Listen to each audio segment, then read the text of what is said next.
All right, welcome back. Today we're going to be looking at lesson 2.9 and 2.10, which is, as you can see, focused on percents.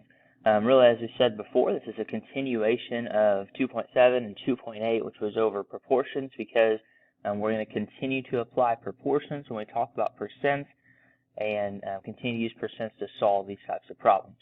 So first of all, let's begin with the percent proportion, and really to start out with, as we're thinking about what is the percent proportion, really our word percent tells us what we've got, this beginning of our word. Per means for every or out of.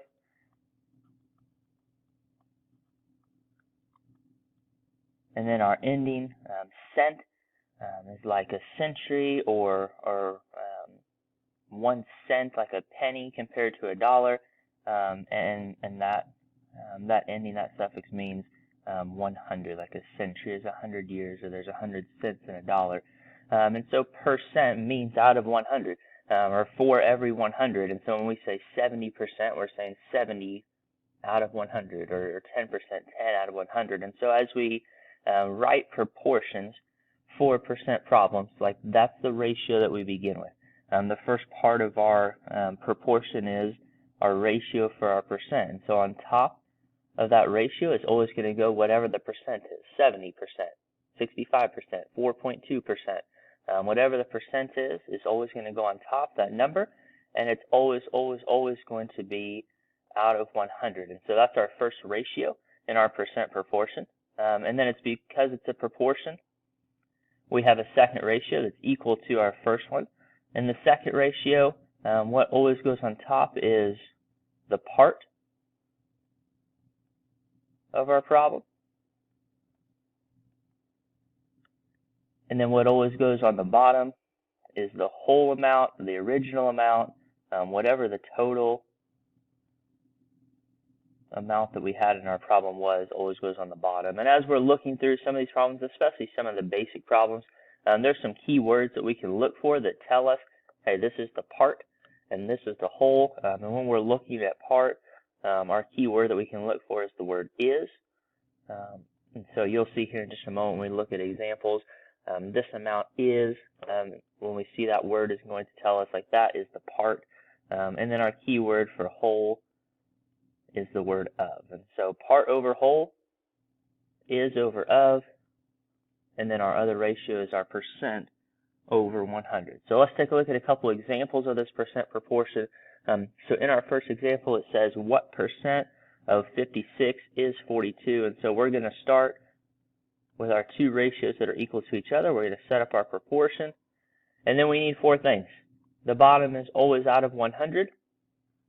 And what is it that's always out of 100? It's always the percent. And in this problem that we have here, it says what percent? Like we don't know. And so anytime we don't know, that's our variable, our unknown in our problem. So in this case, we don't know the percent.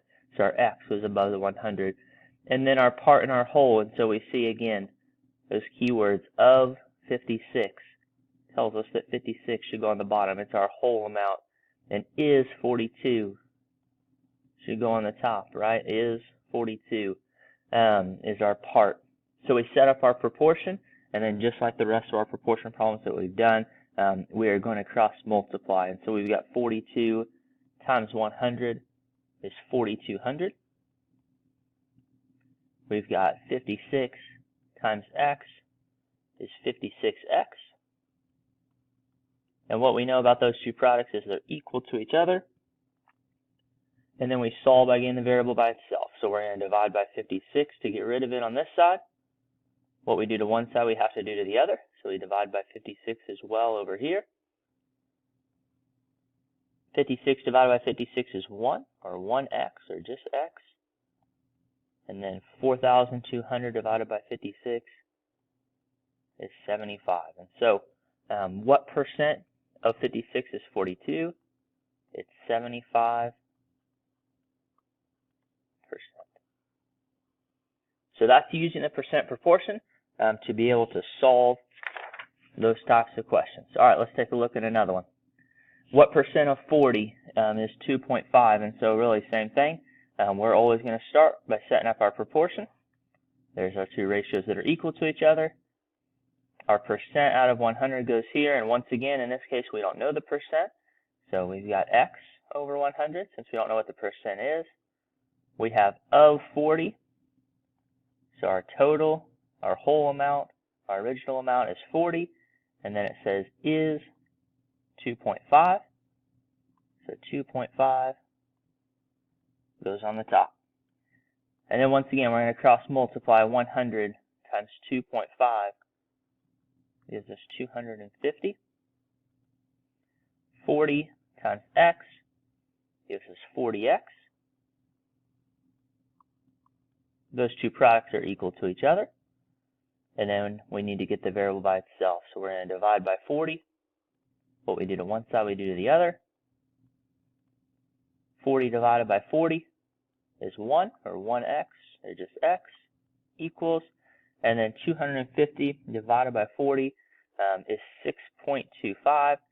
As we're dealing with percents, this is one of those times, I know a lot of times we leave it as a fraction, and certainly if it says in the problem in Math Excel in those blue parentheses, write it as a simplified fraction, you need to do so.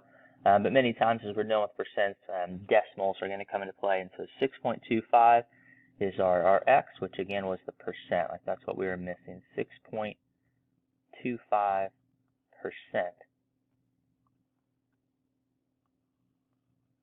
of 40, right? That's what 2.5 is, 6.25% of 40. Excellent. All right, let's take a look at another example. In this one, we have more of a word problem, but same thing. We have a percent, we have a total amount, or original amount, or our whole, and so it tells us that a dress shirt normally, like originally, costs $38.50.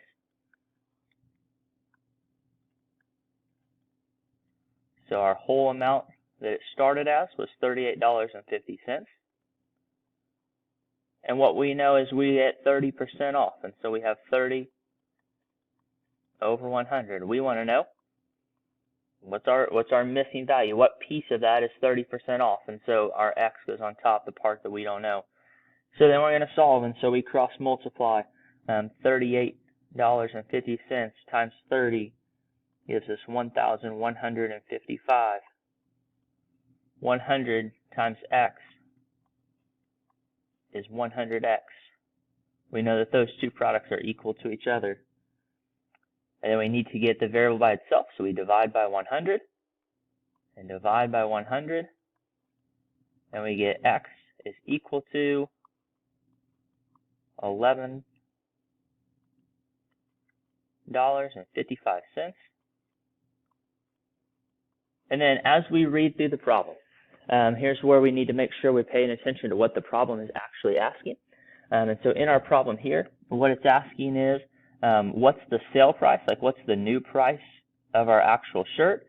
And in our problem, what we found was the 30% off, like this $11.55 is when we take off 30%, like that's how much we have to take off. So if we want to find the final sale price of the shirt, then we need to subtract, like we need to take what it originally cost.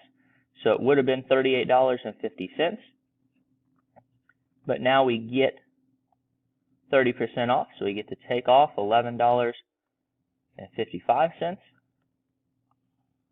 So if we want to find the final sale price, we need to subtract those two, and so we borrow 4.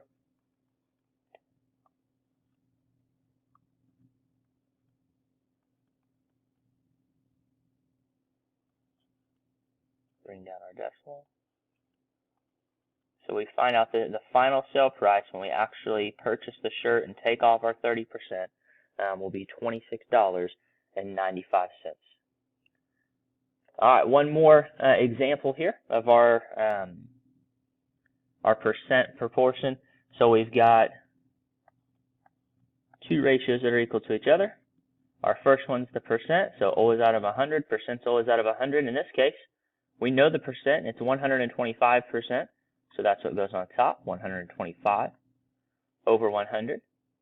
It says of what number? So we don't know.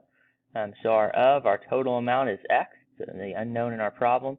And then it tells us is 17.5. That's the part that we have.